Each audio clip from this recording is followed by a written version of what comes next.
બાળ લકવા નાબૂદી અભિયાન અંતર્ગત બાળ લકવા નાબૂદ કરવાના હેતુથી ભારત સરકાર દ્વારા રવિવારના દિવસે NID પોલિયો રાઉન્ડનું આયોજન કરવામાં આવેલ છે।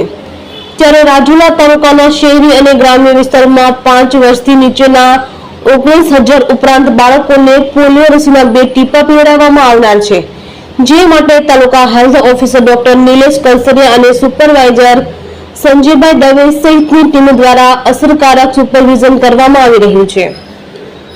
પલ્સ પોલિયો રસીકરણ કામગીરીની શરૂઆત રાજુલા તાલુકાના ડોડિયા ગામે અગ્રણી કનુભાઈ પોપટ અને ભુગુભાઈ નકુમના હસ્તે કરાઈ હતી, જેમાં પ્રથમ દિવસે 85 બૂથ પર આરોગ્ય કર્મચારી, આશા બહેનો અને આંગણવાડી વર્કરોની ટીમ દ્વારા 16,722 બાળકોનું રસીકરણ કરવામાં સફળતા મળેલ હોવાનું taluka health officer doctor Nilesh Kalsariya દ્વારા જણાવેલ।